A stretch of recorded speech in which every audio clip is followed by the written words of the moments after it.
যাদের প্রোফাইলে সাম ইস্যুস আছে, এই ভিডিওটি তাদের জন্য। দয়া করে কেউ ভিডিওটি স্কিপ করবেন না। আমি আপনাদের জন্য সঠিক সমাধান নিয়ে আসছি। প্রথমে আপনারা আপনার প্রোফাইলের স্ক্রিনশট দিয়ে নেবেন। দ্বিতীয়ত আপনার সাম ইস্যুস সেটার স্ক্রিনশট দিয়ে নেবেন।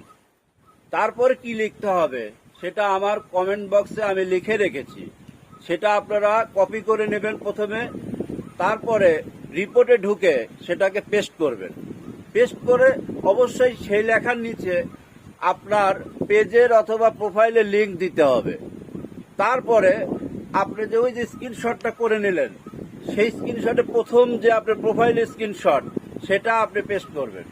তারপরে আপনার প্রোফাইল সাম ইস্যুজের যে স্ক্রিনশটটা নিলেন সেটা দিবেন, দিয়ে আপনি পেস্ট করার পরে আপনি সেন্ড করে দিবেন। আশা করি আপনার সমস্যার সমাধান হয়ে যাবে ইনশাল্লাহ।